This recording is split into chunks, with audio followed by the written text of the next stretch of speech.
The afternoon sun cut through the blinds of Brennan's law office, casting prison bar shadows across the mahogany desk. Michael Harrison sat motionless in the leather chair, watching his son flip through Catherine's will like a man counting lottery tickets.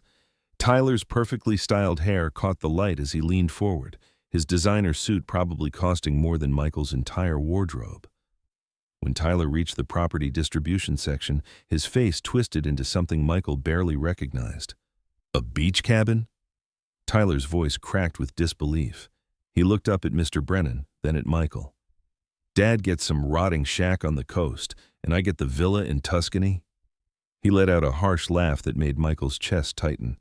Well, that's just perfect. Even in death, Mom knew who deserved what. Michael kept his mouth shut. What was the point? Catherine had made her choices, and apparently he wasn't worth much in her final accounting. 6 months since her funeral, and Tyler still looked at him with that same cold calculation he'd worn while dividing up her jewelry the day after she died. Brennan cleared his throat, his silver reading glasses reflecting the document. The lawyer had known their family for 15 years, watched Tyler grow from an entitled teenager into whatever this was, but he stayed professional. Your mother left very specific instructions, Brennan said carefully, sliding a key across the desk toward Michael. The cabin property is fully paid off, Michael. No mortgages, no liens. Tyler snorted. Great, Dad can live with the rats and seagulls. He turned to Michael, and something cold flickered in his eyes, something Michael had been seeing more often since Catherine got sick. Hope you like the smell of low tide. Michael's hands clenched involuntarily. This wasn't grief talking. This was Tyler being Tyler, the same kid who used to break Michael's tools and blame the neighbor's children. Catherine had always defended him. He's just finding his way, she'd say. Boys need space to become men. Well, he'd found his way, all right. Brennan produced a sealed manila envelope, hesitating before sliding it across to Michael. Catherine wanted you to have this when you reached the cabin. Tyler didn't even glance at it, too busy checking his phone, already moving on to whatever came next. The envelope was thick, Michael noticed, heavy with secrets. The cabin is located at 127 Driftwood Lane in Clearwater Beach, Brennan continued. It's been unoccupied for some time. Unoccupied? Tyler laughed again, standing up and shoving papers into his leather briefcase. That's a nice way of saying abandoned. He paused at the door, looking back at Michael with that same expression he'd worn at 12 when Michael caught him stealing from his wallet. You should probably pack your things, Dad. I'm putting the house on the market next week. The words hit like a physical blow. That's my house too, Douglas. Not anymore. Tyler's smile could cut glass. Mom left it to me along with everything else that matters. You've got 48 hours. The door slammed. The silence that followed felt enormous. Brennan was packing his briefcase, carefully avoiding Michael's eyes. Mr. Harrison, if you need help understanding any of the legal aspects. Michael shook his head. He understood perfectly. His wife of 35 years had died 6 months ago, and his son was throwing him out like yesterday's garbage. The house where he'd raised Tyler, where he'd painted every room and fixed every broken faucet, where he'd held Catherine through her final illness, none of it belonged to him anymore. 2 days passed like a fever dream. Michael packed his life into cardboard boxes while movers Tyler hired prowled through the house, cataloging everything. They'd arrive at 8 a.m., Tyler's text had said. Don't get in their way. Michael loaded his pickup truck in the pre-dawn darkness, his clothes, his tools, some books Catherine had never cared about, a photo album from their wedding day, Catherine in white, him in a rented tuxedo, both grinning like they'd won the lottery. When had that changed? When had he become someone she could discard so easily? The movers barely acknowledged him when they arrived. One almost took his toolbox until Michael explained it wasn't on their list. By noon, the house was empty except for Michael and his truck keys. He sat in the driveway for a long time, engine running, looking at the house where he'd expected to grow old. The roses Catherine had planted were starting to bloom. He'd fertilized them just last week, the same way he had every spring for 15 years. Someone else would enjoy them now. Tyler pulled up in his BMW as Michael was about to leave. He rolled down his window, designer sunglasses reflecting Michael's weathered face. Got everything? Tyler asked, tone almost pleasant. Everything that's mine. Good. Tyler glanced at the house. Place needs work before it goes on the market. You really let it deteriorate. Michael felt something inside him go very still. "I lived here 37 years, Tyler. And now it's time to move on. The cabin's waiting." Tyler's smile didn't reach his eyes. "Try not to fall through the floor." He drove away before Michael could respond. The 2-hour drive to Clearwater Beach gave Michael too much time to think. He'd never been to this part of the coast, never even known Catherine owned property here. How long had she kept this secret? And why give it to him if it was as worthless as Tyler seemed to think? He thought about the Catherine he'd married at 25, bright, laughing, full of plans for their future. And the Catherine of recent years, distant, preoccupied, spending long weekends visiting old friends she never named. Had she been coming here? And if so, why hide it? The sealed envelope from Brennan sat on the passenger seat, Catherine's handwriting on the front. "Michael, open this at the cabin. Even in death she was keeping secrets." His phone buzzed. Tyler again. "Realtor coming tomorrow to appraise the house. Found a buyer already interested." Michael turned off his phone. Driftwood Lane turned out to be a narrow, sandy road that dead-ended at the beach. The houses were a strange mix, million-dollar getaways with pristine landscaping next to weathered cottages that looked like they'd been fighting the salt air for decades. Number 127 was definitely in the second category. Michael parked in front of what might have been a driveway once. Now it was just sand and weeds. The cabin looked like it had been losing a battle against time. Blue paint faded and peeling, front porch sagging, windows boarded up. This was Catherine's final message to him. But as he sat there, something nagged at him. Catherine had been cold, sometimes cruel in her quiet way, but she wasn't stupid. She'd managed their finances carefully, never made a decision without considering all angles. Why hold on to a worthless property for years? Michael grabbed his toolbox from the truck bed and approached the front door. The key Brennan had given him was old and tarnished, but it turned smoothly in the lock. Too smoothly for a door that hadn't been opened in years. The door swung open with barely a creak, and that's when Michael realized nothing was going to be what he expected. The first thing that hit him wasn't the smell of decay. It was lavender. Faint, but definitely there, like someone had been burning scented candles recently. He stood in the doorway, heart hammering, trying to make sense of what he was seeing. The inside of the cabin was nothing like the outside suggested. Yes, the furniture was old, but it was clean, dust-free. A soft blue throw blanket draped over a faded floral couch. Fresh flowers, wilted, but not dead, in a mason jar on the coffee table. The hardwood floors creaked under his weight, but they were swept clean. Someone had been living here. Michael set his toolbox down carefully, afraid to disturb anything. Through the small kitchen, he could see dishes in the drying rack by the sink. 2 plates, 2 cups, silverware arranged neatly on a dish towel. His mouth went dry. He moved deeper into the cabin. The kitchen was tiny but functional. The refrigerator hummed quietly, and when he opened it, he found it nearly empty but plugged in. A half-gallon of milk expired 3 days ago. Some leftover soup in a container, medications lined up on the top shelf. Medications with a name he didn't recognize. Emma Sullivan. Prescriptions for things he'd never heard of, but the dates were recent, some from just last week. He picked up one of the bottles, reading the label carefully. The address listed was this cabin. Emma Sullivan had been using this place as her primary residence, but where was she now? The living room held more clues. A stack of mail on the side table, bills and medical correspondence, all addressed to Emma Sullivan at 127 Driftwood Lane. But mixed in with her mail were envelopes addressed to Catherine Harrison. Same address. Michael's hands shook as he picked up one of Catherine's letters. It was from her oncologist, dated 2 months before she died, an appointment confirmation for a consultation she'd never told him about. Catherine had been coming here regularly. He sank onto the couch, trying to process it. His wife of 35 years had maintained a secret life in this cabin. She'd been receiving medical care he knew nothing about, and she'd been sharing this space with someone named Emma Sullivan. How was that possible? A photo album sat on the coffee table. Michael opened it with trembling fingers. The first page stopped his heart. It was Catherine, but not the Catherine he knew. This Catherine was smiling, really smiling, in a way he hadn't seen in years. She was sitting on the beach just outside this cabin, her arm around a young woman with dark hair and kind eyes. They looked comfortable together, happy even. Michael flipped through more pages. Catherine and this woman, Emma, cooking together in the tiny kitchen, walking on the beach, sitting on the porch reading books. In every photo, Catherine looked relaxed, peaceful, the way she used to look when they first met, before life and disappointment and Tyler's constant demands had worn her down. There were photos of Emma alone, too. She appeared to be in her 30s, with a gentle face and careful movements. In several pictures, she was using a walker or sitting in a wheelchair. Medical equipment was visible in the background. Catherine had been caring for someone.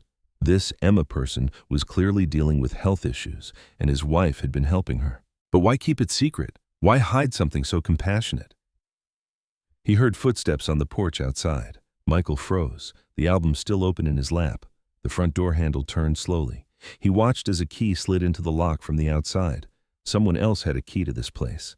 The door opened, and the woman from the photograph stepped inside. Emma Sullivan was smaller than she'd appeared in the pictures, and she moved carefully with the help of forearm crutches. Her dark hair was pulled back in a simple ponytail, and she wore scrubs like she'd just come from a medical appointment. She didn't see him at first. She was focused on maneuvering through the door with a bag of groceries. "Kathy?" she called out softly. "I got those crackers you wanted. The doctor said your appetite might—" She looked up and saw him sitting on her couch. They stared at each other for a long moment. Her face went through several expressions: surprise, confusion, and then something that looked like recognition. "You're Michael," she said finally. It wasn't a question. He nodded, not trusting his voice. How did she know who he was? Emma set down her groceries and moved to the chair across from him. She settled carefully, placing her crutches within reach.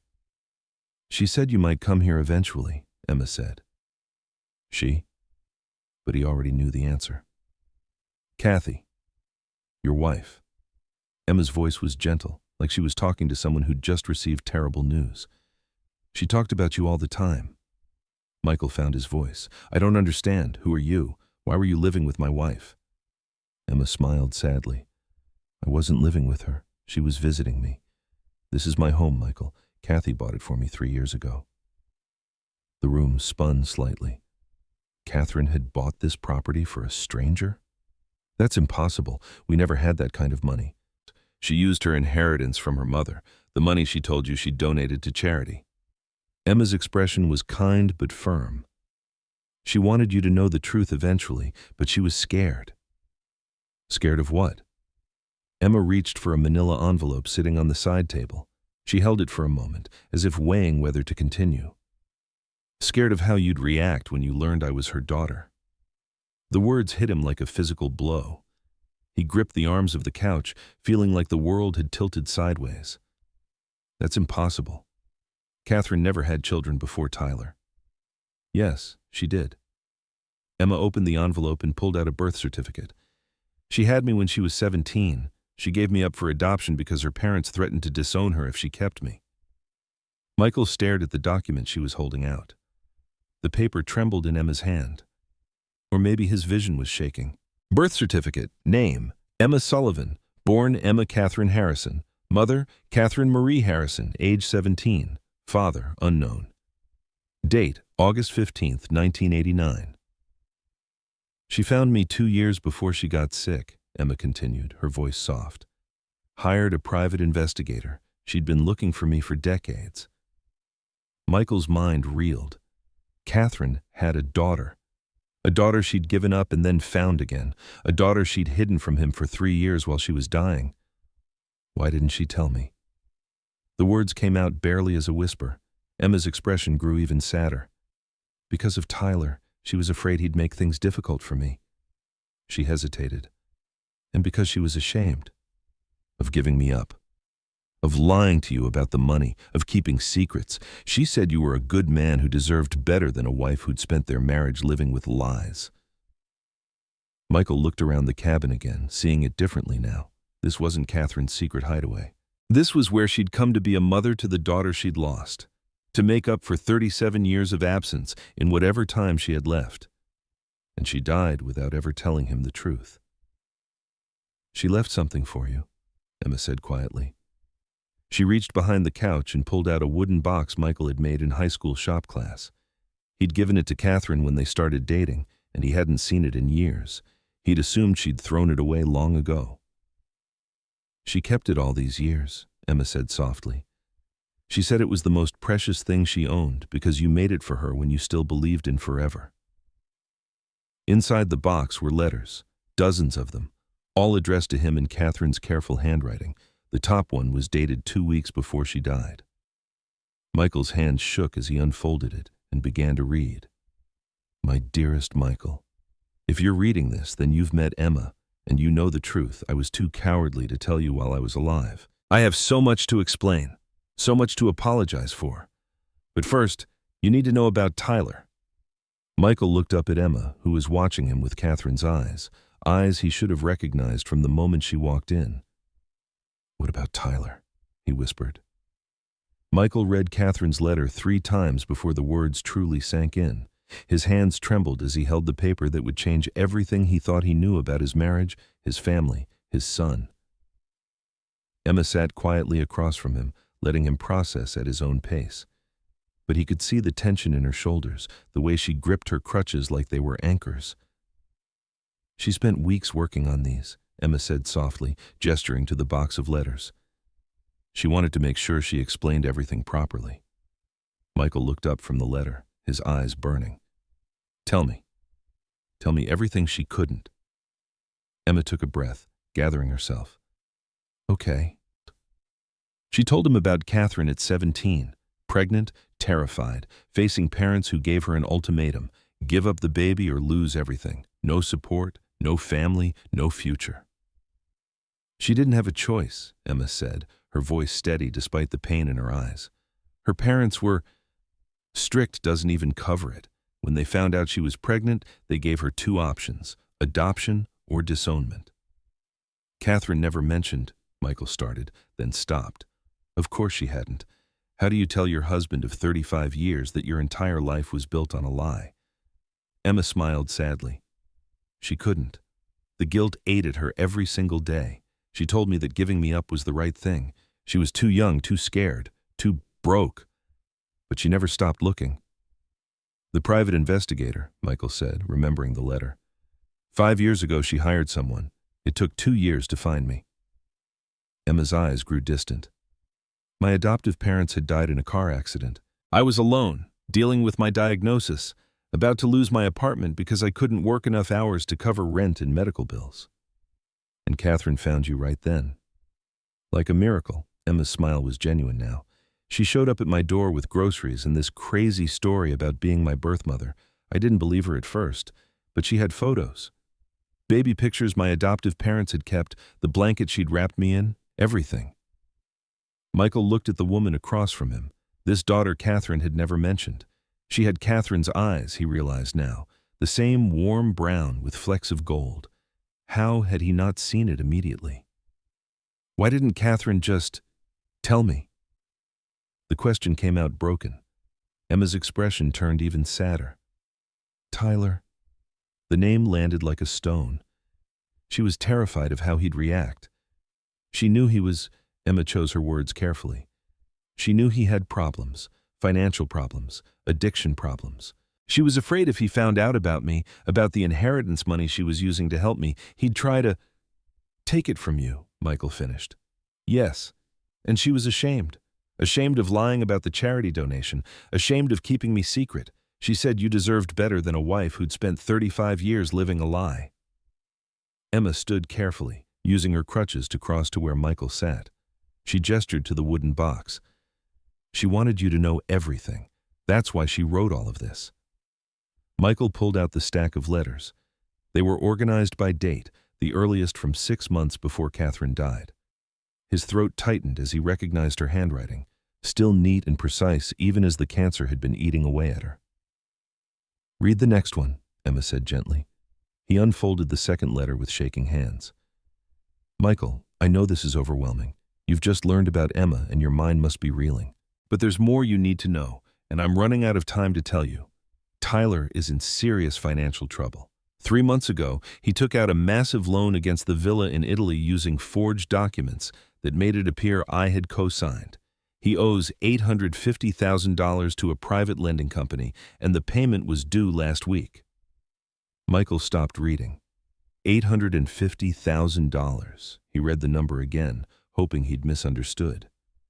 The villa isn't worth enough to cover what he owes, and when the lenders discover the fraud, Tyler will face criminal charges. I found out when the bank called to verify the loan. That's when I hired a private investigator to dig deeper. What he found? Michael, I'm so sorry. I should have told you years ago, but I kept hoping Tyler would change. I kept making excuses. He's been stealing from us. The letter slipped from Michael's fingers. Emma was already holding out a folder. The investigator's report, she said quietly. Kathy wanted you to see everything. Michael opened it with numb fingers. Bank statements, dozens of them, transactions highlighted in yellow, each one bearing his signature. Except they weren't his signatures. They were close, but not quite right. The slant was off. The loop on the H too tight. Tyler had been practicing. Withdrawal, $2,000. Retirement account. Withdrawal, $3,500. Savings account withdrawal, $1,800. Retirement account. The list went on and on. $70,000, Emma said softly. Over the past 2 years, small amounts each time, probably hoping you wouldn't notice. Michael's vision blurred. $70,000. Money he'd saved for decades. Money he'd planned to live on when he could no longer work. Tyler had stolen it all while looking him in the eye and calling him a failure. There's more, Emma said, pulling out another section of the report.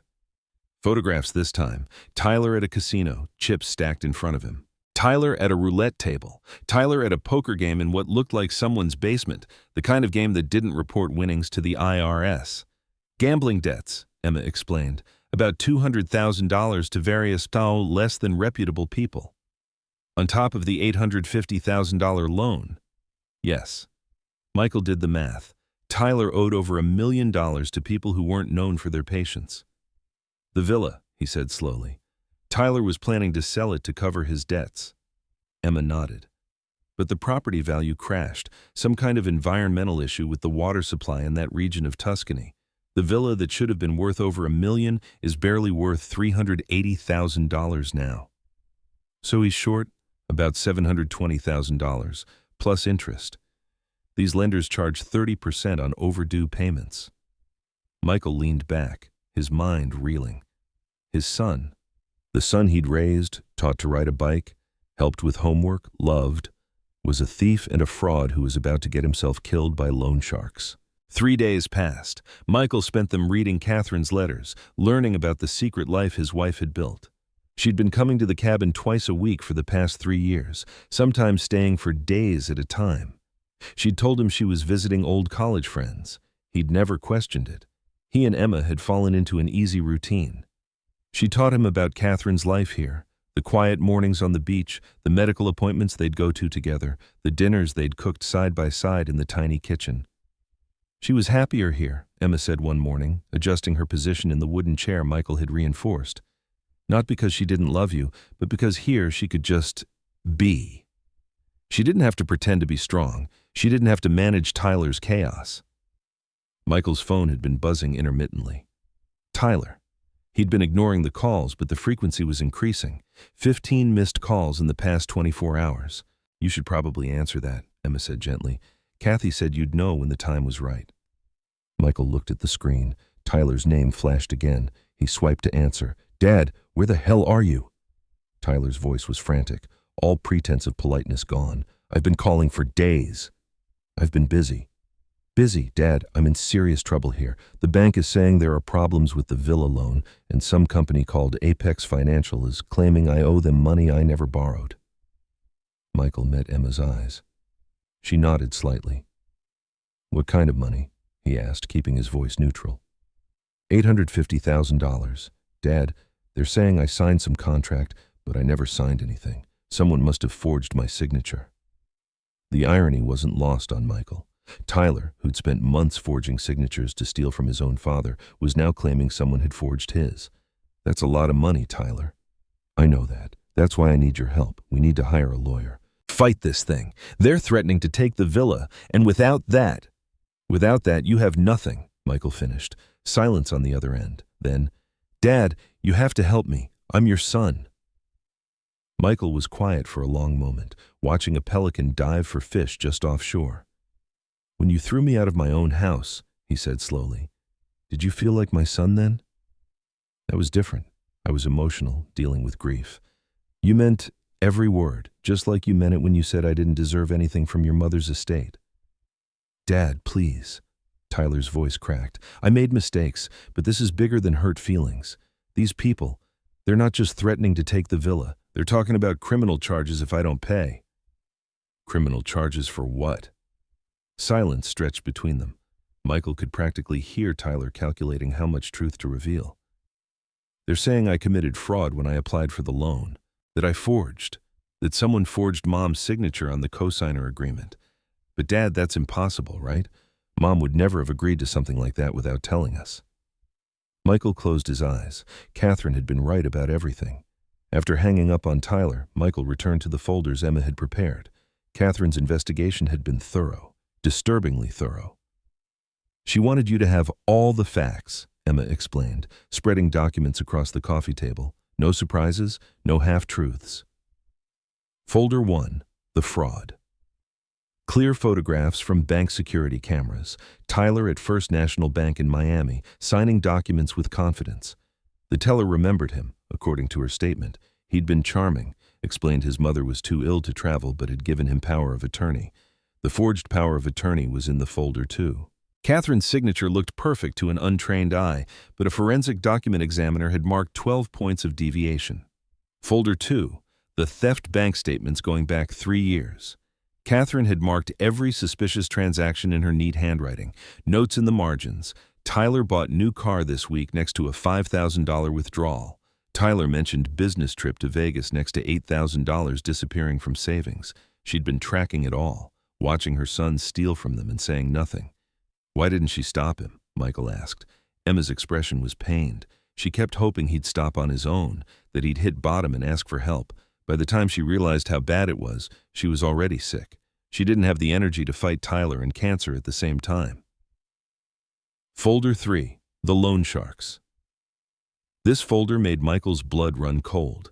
Apex Financial wasn't a legitimate lending company. It was a front for organized crime. The investigator had included police reports, newspaper articles about people who'd borrowed from them and ended up in the hospital. Or worse. Tyler has maybe 2 weeks before they stop accepting excuses, Emma said quietly. Kathy's investigator talked to someone who used to work for them. They're not patient people. Michael stared at his son's photo, clipped to the top of the folder. When had Tyler become this person? Or had he always been this way, and Michael had just refused to see it?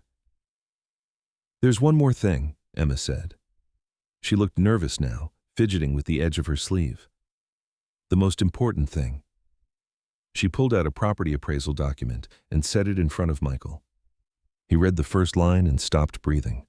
Official property appraisal, 127 Driftwood Lane, Clearwater Beach, Florida. Assessed value, $3,400,000. $3.4 million, he whispered.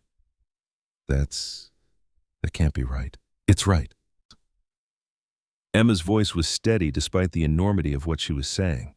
The entire coastal area is being rezoned for commercial development. The state is buying out all the property owners to build a marine research facility and public park. Michael's hands shook as he held the document. Catherine knew about this? She arranged it. Well, she didn't arrange the rezoning. That was happening anyway. But she bought this property 3 years ago specifically because she knew it was coming. She did her research. She always did her research. The room spun slightly. Catherine had known the whole time. The worthless cabin Tyler had mocked was worth more than the villa, more than their house, more than everything else combined. The sale closes next month, Emma continued. Everything's already set up. All you have to do is sign the papers. We split it? Michael asked. You and me? Emma shook her head. Not exactly. Kathy had a very specific plan. She pulled out Catherine's final letter. This one was longer than the others. Pages and pages of careful explanation. Michael read it aloud, his voice breaking. Michael, by now you know about the cabin's value. You're probably wondering why I didn't tell you, why I let Tyler throw you out, why I let you think I'd abandoned you. I had to make sure Tyler couldn't manipulate you into giving him the money. I know you, my love. I know that if I'd told you while I was alive, you would have felt obligated to save him from his debts. You would have sacrificed your security for his mistakes because that's who you are, a good man who loves his son despite everything. So here's what I've arranged. Emma receives $2 million. This will cover her medical care for life and give her the security she deserves after all she's lost. You receive $1,400,000, enough to retire comfortably, travel, live the life we should have lived together. Tyler receives nothing from the property sale. Michael's voice failed him. Emma took the letter gently and continued reading. But I couldn't let him die, Michael. Despite everything he's done, he's still our son. So I've liquidated my life insurance policy, my jewelry, and some investments I kept separate from our joint accounts. I've raised $1,150,000. This money will go into a trust fund administered by Mr. Brennan. Tyler's debts will be paid directly to his creditors. Every cent. The loan sharks, the casinos, the bank, all of it. But Tyler will never touch the money himself, and there are conditions. Emma looked up from the letter, her eyes shining with tears. Conditions? Michael whispered. She nodded and kept reading. Tyler must enter a residential gambling addiction treatment program in Colorado. If he completes the program and demonstrates real change, the trust will provide him with a modest monthly allowance, $1,500, enough to live on if he works and manages his money responsibly. If he gambles even once, the allowance stops. Forever. If he refuses treatment, the debts remain unpaid.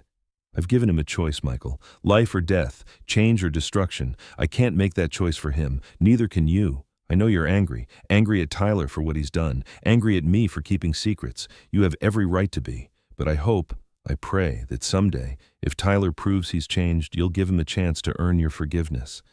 This is my final gift to all of you. Emma gets security. You get freedom. And Tyler gets one last chance to become the man I always hoped he could be. I love you, Michael. I always have.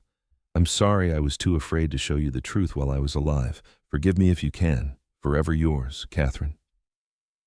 Michael sat in stunned silence. Outside, waves crashed against the shore. Seagulls called to each other. The world kept turning while his entire understanding of his life rearranged itself. Catherine had orchestrated everything, every detail. She'd saved Tyler's life, secured Emma's future, and protected Michael from his own generous heart. She loved you, Emma said softly. Everything she did, all the secrets, all the planning, it was because she loved you and couldn't bear to watch Tyler destroy you the way he'd destroyed himself. Michael looked at this woman, his stepdaughter, he supposed, though the word felt inadequate. Emma had lived with Catherine's love for 3 years. She'd watched his wife die knowing the truth about everything. What happens now? He asked. Emma glanced at the clock. Now we wait for Tyler to figure out that the villa can't save him.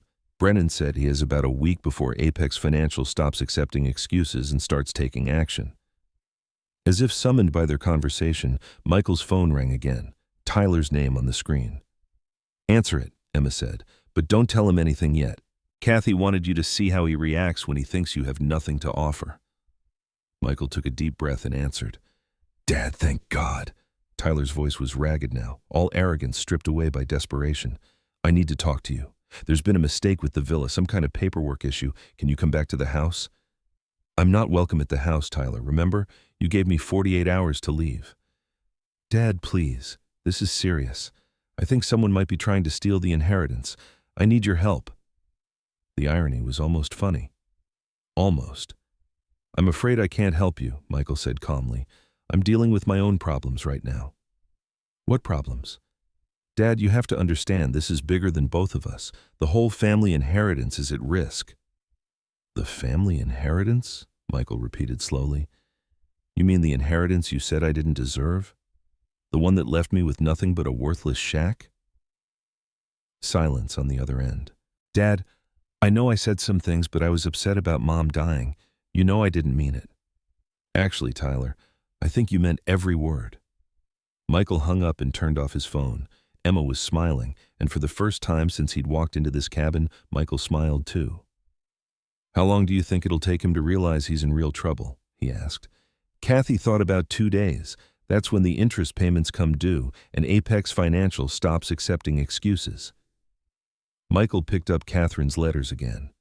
There were still a dozen more to read, and he had the feeling the story was far from over. But for the first time in months, maybe years. He wasn't afraid of what came next. 3 days later, Tyler's BMW appeared on Driftwood Lane at sunset. Michael watched from the kitchen window as his son sat in the car for 10 minutes, hands gripping the steering wheel, staring at the cabin. Tyler looked terrible. Disheveled hair, wrinkled shirt, dark circles under his eyes. This wasn't the arrogant man who'd thrown Michael out. This was someone scared. Emma had retreated to her bedroom, but Michael knew she was listening. "Let him wait," Catherine had written. "Let him understand he's completely dependent on your mercy." Michael counted to 60 before answering Tyler's hesitant knock. "Dad?" Tyler's voice was hoarse. Michael stepped aside without a word. Tyler entered, looking around with barely concealed disgust. "This place is smaller than I expected. It has everything I need." Tyler's eyes landed on the photo album. He picked up a picture of Catherine and Emma. "Who's that woman with Mom?" "Sit down, Tyler. We have a lot to talk about." Tyler took the chair across from Michael, clutching a manila folder. "Dad, I brought the loan documents, but I had nothing to do with whatever Mom signed." Michael set the investigator's report on the table with a soft thud. "Let's start with something simpler. My retirement account. Explain these withdrawals." He slid the bank statements across. Tyler's face went white. "I can explain." $70,000, Michael said quietly. "You stole $70,000 from your father's retirement savings using forged signatures. I didn't steal it. I borrowed it, without asking." "That's called theft, Tyler." Tyler's face flushed. "You would never have given it to me, because I knew you'd gamble it away." Tyler froze. "How did you—" "Your mother hired an investigator." Michael pulled out photographs. "Would you like to see the photos of you at the casino? The ones from last month when you were supposed to be at her funeral planning?" Tyler slumped forward, head in his hands. "Dad, I'm sick. Gambling addiction is a disease. I need help. Using it as an excuse to steal isn't treatment. It's enabling." "I wanted to get help. When? After you'd stolen everything we had?" Michael pulled out more photos. Tyler at the bank in Miami. Tyler signing documents. "This is you, forging your mother's signature on the villa loan." "That's not. Stop lying." Michael's voice cracked like a whip. "Your mother is dead. I'm the only family you have left who might help you, and you're still lying to my face." Tyler's shoulders sagged. "I needed the money. The people I owed said they'd hurt me if I didn't pay." "So you hurt your mother instead?" "She was dying anyway." The words exploded out. "The cancer was back. She had 6 months. I figured, what was the point of saving money for a future she wouldn't see?" Ice water flooded Michael's veins. "You knew about the cancer." "Of course I knew. I saw the bills, and I used her credit to get a loan I couldn't qualify for. The villa should have covered it, $1.2 million, but the market crashed. Now it's worth $380,000. So you're short $720,000, plus interest." Tyler's voice broke. "Dad, I owe $1.1 million to people who aren't known for their patience. They're going to kill me." Michael pulled out Catherine's final letter. "Your mother had thoughts about this situation." "What do you mean?" "She wrote this 2 weeks before she died, after she found out everything." Michael read aloud. "By the time you read this, Tyler will be desperate. He'll cry. He'll promise to change. Don't believe him." Tyler jerked. "Tyler has stolen $137,000 from us over 2 years. But here's what hurt most. Tyler told me he wished I would hurry up and die so he could inherit everything. He said caring for a sick old woman was inconvenient for his lifestyle." "I never said that," Tyler whispered. "You said it in the hospital parking lot, after her chemotherapy. She heard every word through the open window." Silence. Just waves and Tyler's ragged breathing. "She made provisions for what happens next," Michael said. "What kind of provisions?" "The kind that will save your life. But first you need to meet someone." Michael raised his voice. "Emma, could you join us?" The bedroom door opened. Emma emerged with her crutches. Tyler watched, confused. "Tyler," Michael said, "meet your sister." Tyler's mouth fell open. "That's impossible. Mom never had another child." Emma settled into the chair beside Michael. "Yes, she did. She had me when she was 17 and gave me up for adoption because her parents threatened to disown her." Tyler shook his head. "No, Mom would have told me." Would she? The same way she told you about the cancer? The same way you told her about your gambling? Emma continued, Your mother found me 2 years before she got sick. When she learned about my muscular dystrophy, she bought this cabin and helped with my medical bills. Tyler's face cycled through emotions. Finally, calculation. So this cabin belongs to her? To both of us, Emma said. Your mother left it to us jointly. But it's worthless. Michael leaned forward. Actually, your mother was wrong about one thing. The cabin isn't worth $2.7 million. It's worth $3.4 million. Tyler stared. $3.4 million? The state is buying it for a marine research facility. The sale closes next month. Hope flickered in Tyler's eyes. So we split it 3 ways? That's still over $1 million each. No, Michael said firmly. Emma gets $2 million for her medical care. I get $1.4 million. You get nothing from the property. Tyler's face crumpled. Nothing? But your mother didn't let you die. Michael pulled out the trust documents. She liquidated her life insurance, jewelry, and investments. She raised $1.15 million to pay your debts. Tyler grabbed the papers. She paid them off? The money goes into a trust administered by Mr. Brennan. Your debts will be paid directly to your creditors. You'll never touch it. What about my share of everything else? You don't get a share. You get your life. Those loan sharks don't forgive debts. Without your mother's intervention, you'd be dead within a month. Tyler slumped. So I lose everything. Not everything, Emma said quietly. You get to keep living. Michael continued. Your mother also arranged for you to enter a gambling addiction treatment program in Colorado. Complete it, and the trust provides $1,500 a month, enough to live on if you work. But if you gamble even once, it stops forever. For how long? As long as you stay clean. What if I refuse treatment? Then the debts remain unpaid. You take your chances with Apex Financial. Michael's voice was steel. Your choice. Tyler stared out at the gulf for a long moment. I really hurt her, didn't I? His voice broke. Mom. Emma nodded. She cried those last weeks. Not from cancer. From heartbreak. She never stopped loving you, Michael added. But she had to stop enabling you. Tyler broke down, sobbing. Michael stayed in his chair. This was Tyler's rock bottom. I'm so sorry, Dad. For everything. Being sorry doesn't fix what you broke. You earn forgiveness through action, not words. Tyler nodded through tears. The treatment program, when does it start?